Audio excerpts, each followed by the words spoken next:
Trust is like a blueprint. One wrong line, and the whole thing collapses. I'm Amanda, 36, an architect in San Francisco, where the fog wraps the city like a secret waiting to unravel. I built my life brick by brick: a sleek Pacific Heights home, a thriving firm, and a marriage to Dom, the guy who once made my heart race like a cable car down Hyde Street. Back when we were dating, he was all charm: flannel shirts, easy grins, and wildflowers from Trader Joe's that he'd hand me like they were gold. We'd sip overpriced lattes, wander Golden Gate Park, and I'd think, this is it, my Hollywood ending. I was so in love, I ignored the warnings. From my mom, my best friend Vivian, even my damn cousin. They saw the cracks in Dom I was too blind to notice. God, I was an idiot. San Francisco's my home, always has been. The city's a paradox: glittering bay views and grimy alleyways, tech bros and aging hippies, all mashed together under a sky that's either blinding blue or drowned in fog. Our house, this modern masterpiece with floor-to-ceiling windows, sits like a crown in Pacific Heights. Every morning, I'd stand at those windows, coffee in hand, watching the Golden Gate Bridge pierce the mist like a promise. Dom and I designed it together, my sketches, his construction know-how. It was more than a house, it was our legacy. Proof we could build something lasting. Our firm, Carter Designs, was the same. I'd spend hours drafting blueprints, each line a piece of my soul, while Dom sweet-talked clients and sealed deals. We were a team, or so I thought. Dom was my everything. 6'2", with a smile that could charm a snake, he had this way of making you feel like the only person in the room. When we met at a dive bar in the Mission, he was pouring beers and quoting Frank Lloyd Wright like he'd read more than a Wikipedia page. I fell hard. 2 years later, we were married under a foggy sky, promising forever in front of a crowd that included my mom, who kept muttering about his shifty eyes. I laughed it off. Mom's always been dramatic, waving her spatula like a sword while cooking adobo, warning me about men like she'd seen too many telenovelas. Vivian was no better. "He's too perfect, Amanda," she'd say, swirling her wine. "Nobody's asterisk that asterisk perfect." I'd snap back, "You're just jealous." My voice would echo, loud enough to make the neighbors twitch their curtains. I owe them both an apology now. Our life looked like a postcard. Weekends were for hosting BBQs in our backyard, Dom flipping burgers while I sketched ideas for our next project. We'd clink beers with clients, laugh about permit nightmares, and dream about the day Carter Designs would outshine even Pinnacle, the corporate giant we swore we'd never sell out to. At night, we'd collapse on our couch, his arm around me, the bridge glowing outside like a painting.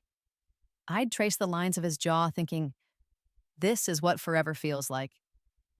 My mom's warnings, Vivian's side-eye, they faded like old sketches. I was happy, damn it. I wasn't about to let their doubts ruin it. But then something shifted. It was subtle at first, like a hairline crack in a foundation. Dom started coming home late, his flannel reeking of whiskey instead of sawdust. "Work's brutal," he'd mutter, avoiding my eyes as he kicked off his boots. I'd nod, playing the good wife, but my stomach twisted. He'd snap over nothing.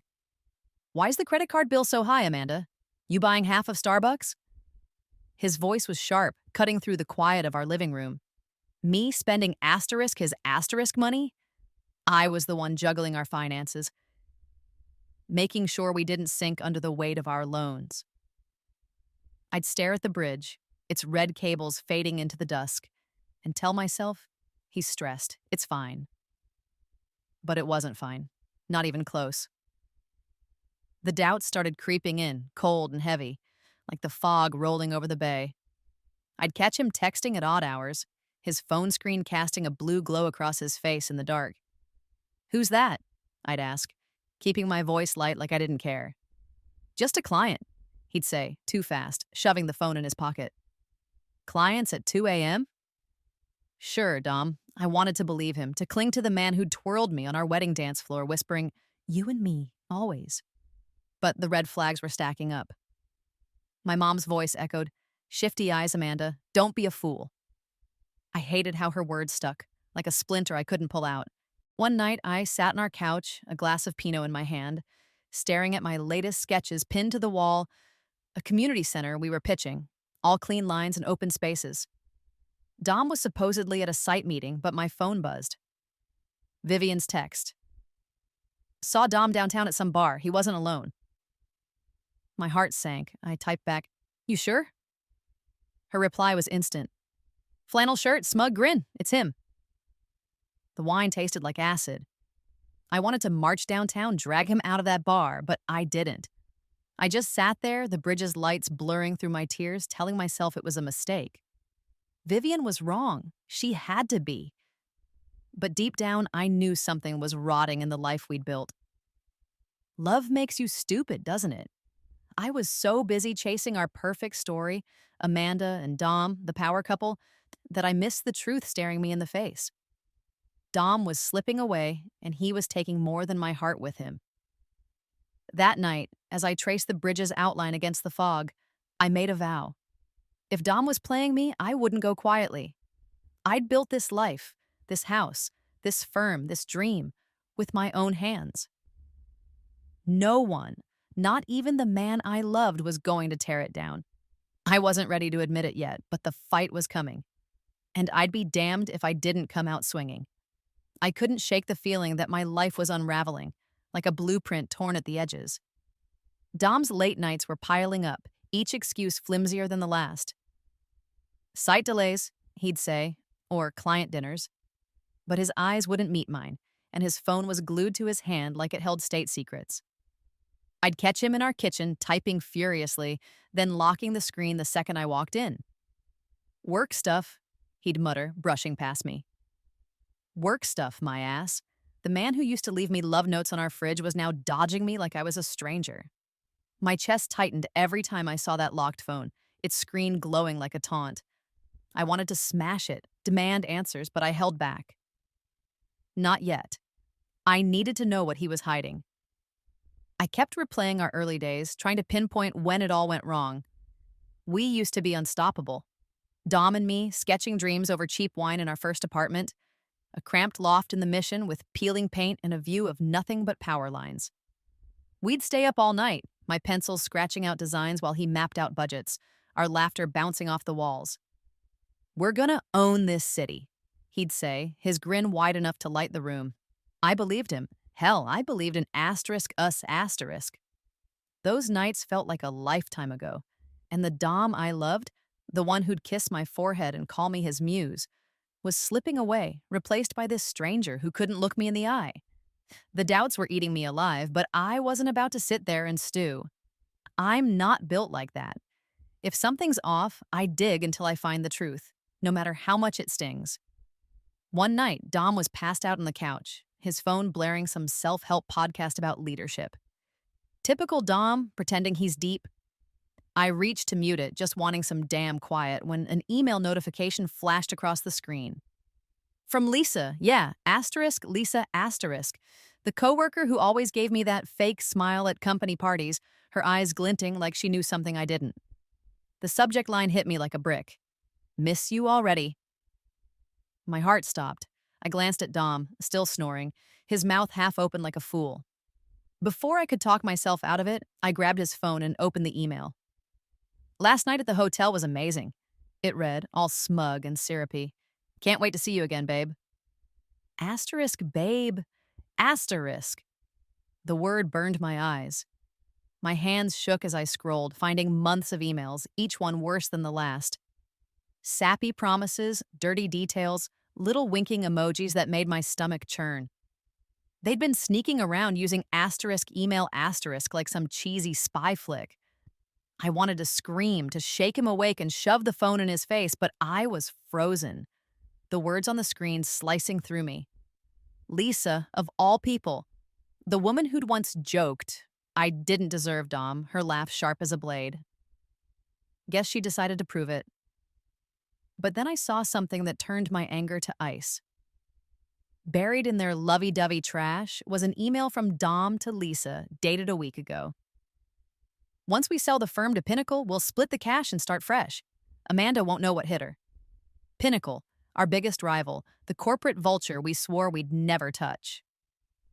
Dom wasn't just cheating. He was planning to sell Asterisk, our Asterisk company, the one I'd poured my soul into, the one built on my designs, and cut me out completely. My late nights, my award-winning blueprints, my dreams, all reduced to a payout for him and his side piece. My nails dug into my palms, leaving crescent marks. I wanted to smash his phone, his face, asterisk something asterisk, but I didn't. I had to be smarter than that. I slammed the laptop shut and paced our living room, the Golden Gate Bridge looming outside, its lights flickering like a warning.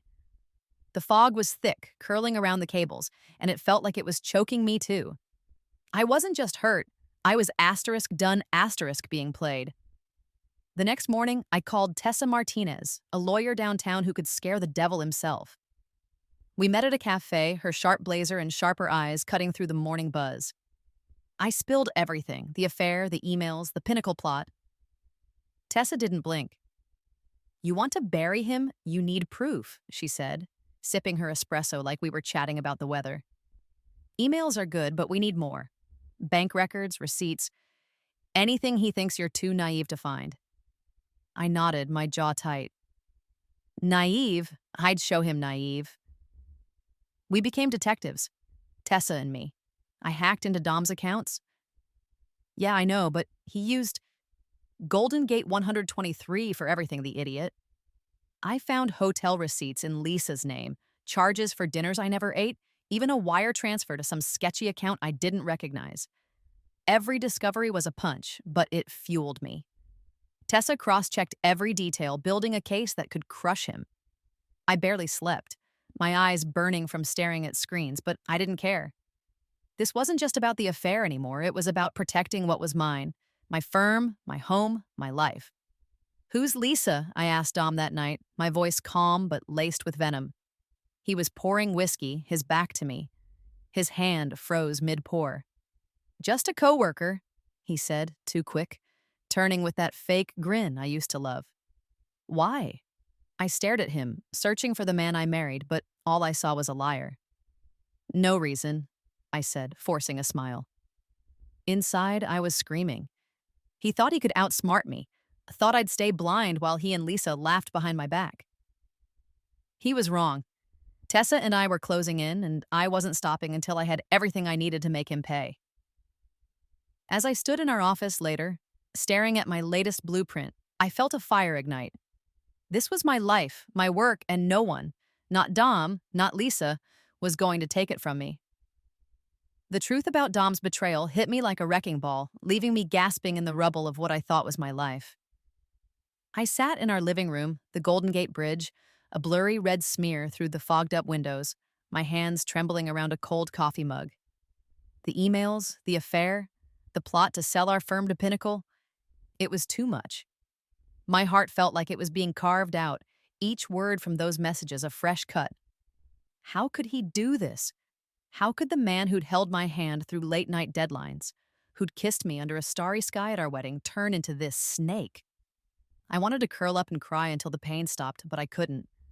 Not with our company, our home, everything I'd built hanging in the balance. I kept asking myself where I went wrong. Was it me? Had I been too focused on my blueprints, my designs, my dreams? I'd spent years pouring my soul into Carter Designs, sketching until my fingers cramped, chasing awards and clients while Dom played the charming frontman. Maybe I'd missed something, left him feeling ignored. I remembered our early days when we'd sketch together in our tiny Mission apartment, my pencils flying while he'd lean over, pointing out a curve or a line, his breath warm on my neck. "You're a genius, Amanda," he'd say, and I'd glow. Had I stopped listening to him? Stopped seeing him? The doubts clawed at me, each one heavier than the last. I stared at my reflection in the window, tired eyes, clenched jaw, and wondered if I'd pushed him into Lisa's arms. God, it hurt to even think it. But then, I thought of our wedding day. The memory so vivid it burned. Dom in his gray suit, his grin wide as he pulled me close under a canopy of fairy lights, the San Francisco fog curling around us like a vow. "You and me, we're gonna build empires," he'd whispered, his hand steady on my waist. I'd believed him, believed in us, with every fiber of my being. We'd danced to some cheesy Ed Sheeran song, my mom watching with her skeptical frown, Vivian raising a glass with a knowing smirk. That Dom, the one who'd promised forever, wouldn't do this. He wouldn't betray me, wouldn't sell our dreams for a quick buck and a fling with Lisa. But he had. The man I loved was gone, and the one left behind was a liar who thought he could erase me. That realization didn't just hurt. It lit a fire in my gut. I wasn't going to let him win. No way in hell. I wiped my tears, set the mug down, and got to work. Tessa, my lawyer, was already on the case, but I needed to arm her with everything. I spent nights digging deeper into Dom's accounts, my laptop screen casting a harsh glow across our office. I found more. Credit card charges for jewelry I never wore, a lease agreement for a car I'd never driven, all tied to Lisa.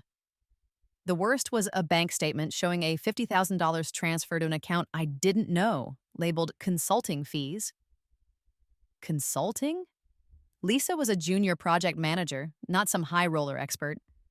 Every discovery was a knife twist, but I kept going, my anger outweighing the pain. I printed everything, organized it into folders, and sent it to Tessa, my hands steady even as my heart raced. Tessa called me the next day, her voice all business. "This is gold, Amanda," she said, "but we need to lock it down, freeze the accounts, secure the firm's assets, and file for a forensic audit." I nodded, though she couldn't see me, my jaw tight. "Do it," I said. We moved fast. I contacted our bank, citing suspected fraud, and froze our joint accounts, cutting Dom off from the cash he thought he could siphon. Tessa drafted a motion to protect my shares in Carter Designs, ensuring Dom couldn't touch them. I even reached out to our CFO, a no-nonsense woman named Priya, and gave her a heads up about the Pinnacle deal. "He's trying to sell us out," I told her, my voice low. Priya's eyes narrowed over Zoom. "Not on my watch," she said.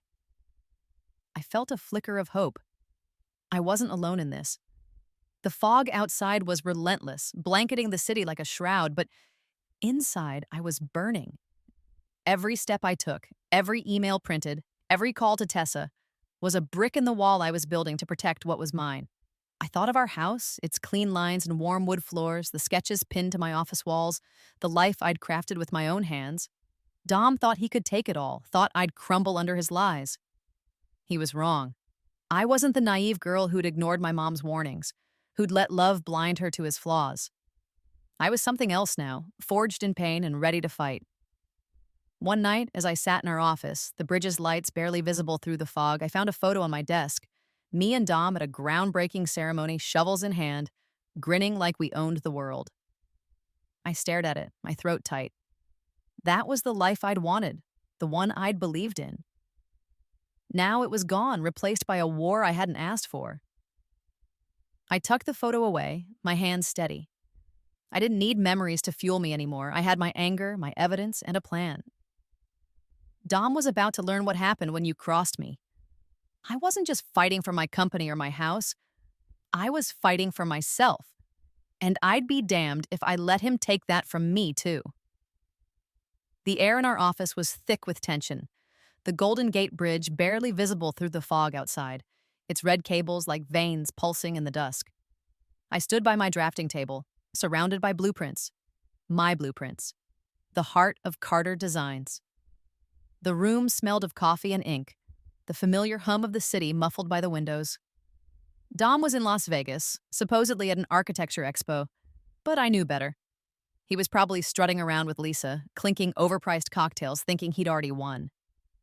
My hands clenched, nails biting into my palms. He thought he could sell our firm, take our home, erase me. Not today. Tonight, I was flipping the script. Tessa and I had been working like a covert ops team, our evidence a ticking bomb ready to detonate. We'd dug up everything, emails between Dom and Lisa, bank records of his shady transfers, even his correspondence with Pinnacle about selling the firm. It was a mountain of betrayal, and I was done playing nice. When I got word Dom was in Vegas, I called Tessa, my voice low, buzzing with adrenaline. "He's gone. We move now." She didn't hesitate. "Filing the countersuit today," she said, her tone sharp as a blade. We're freezing his accounts, locking his access to the firm's funds, and serving him papers where he stands. I could almost hear her smirk through the phone. I nodded, staring at my latest design pinned to the wall. A community center, all clean lines and open spaces. It was mine, and I'd be damned if Dom took it. But I wanted more than a legal jab. I wanted Dom to feel the walls closing in, to know I wasn't the pushover he thought. I decided to go public, not with tears or drama, but with power. I called a press conference at Carter Designs, inviting key staff, top clients, and a few local reporters who thrived on scandal. The office was transformed, my blueprints displayed like battle flags, a projector ready with hard numbers.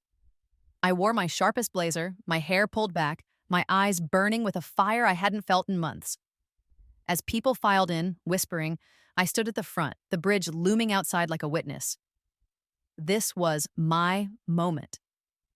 Ladies and gentlemen, I began, my voice steady, cutting through the murmurs. Carter Designs has faced challenges, but I'm here to set the record straight. I clicked to the first slide, a graph showing Dom's projects. Over budget, behind schedule, bleeding cash. Gasps rippled through the room. These failures aren't the firm's, I said, pausing to scan the crowd. They're the result of mismanagement by Dominic Carter. I didn't name Lisa or the affair. I didn't need to. The numbers spoke louder than gossip. I flipped to my plan. New projects, fresh designs, all led by me. This company is my heart, I said, my voice rising, and I'm not letting it fail. The room buzzed, some nodding, others scribbling notes. I felt their eyes on me, not as a victim, but as a leader. After, Mike, a grizzled contractor who'd been with us since day one, pulled me aside.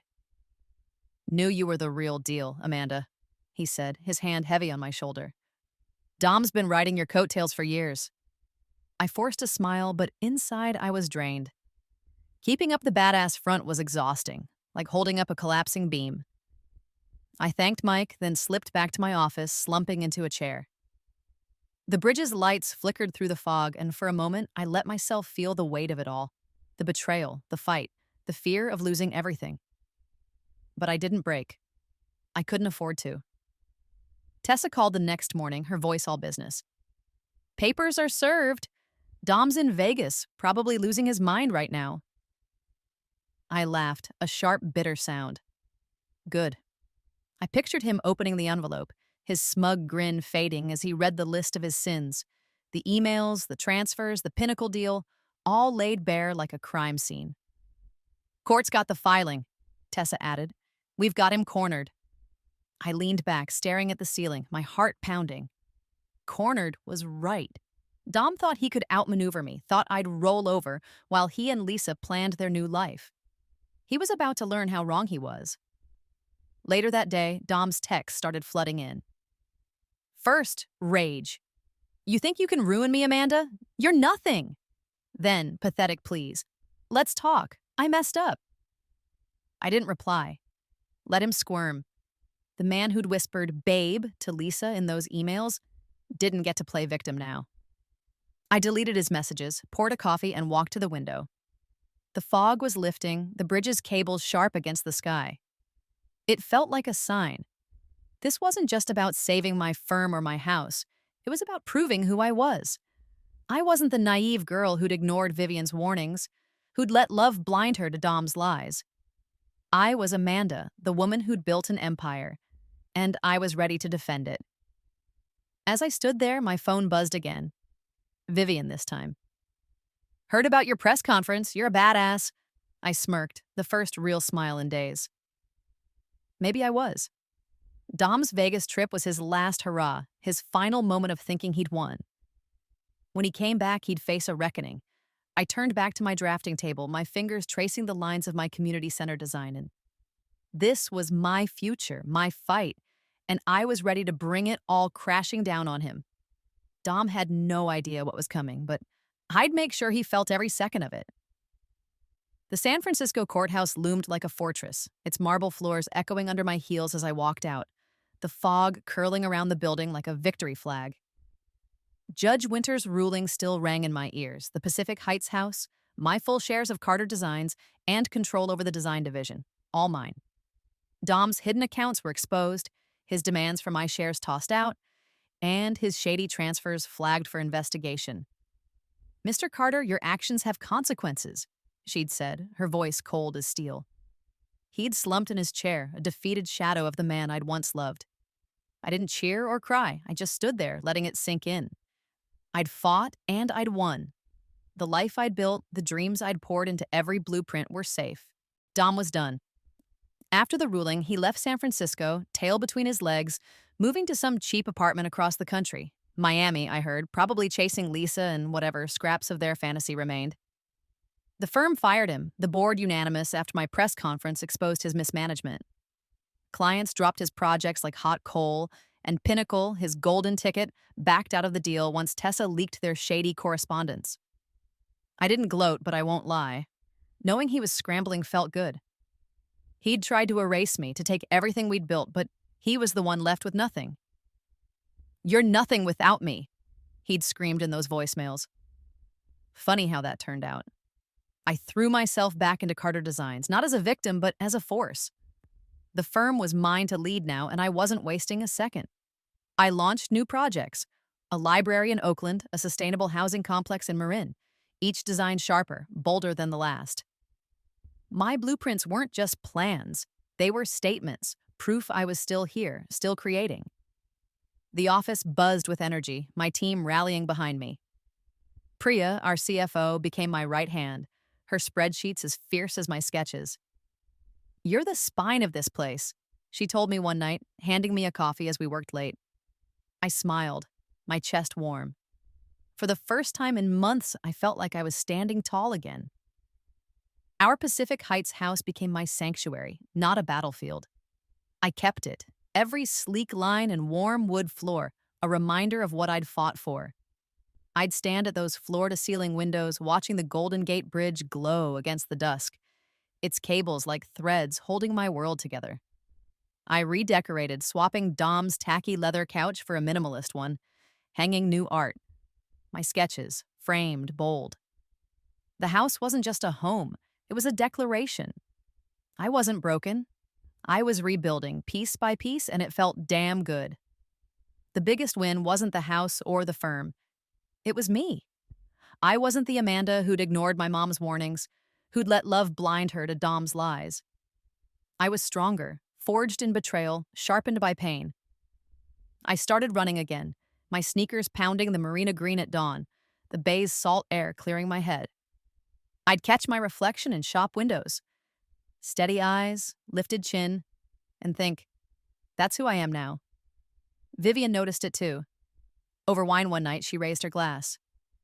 "You're a badass, Amanda. Always were." I laughed, clinking her glass. "Took me a while to figure it out." But I had, and that was enough. My mom came by more often, her adobo filling the house with warmth. "I told you his eyes were shifty," she'd say, waving her spatula. I'd roll my eyes, but I hugged her tighter now, grateful for her nagging. She'd sit with me on the porch, the bridge sparkling in the distance, and we'd talk. Not about Dom, but about the future. "You're going to build something bigger," she said once, her voice soft. I nodded, my throat tight.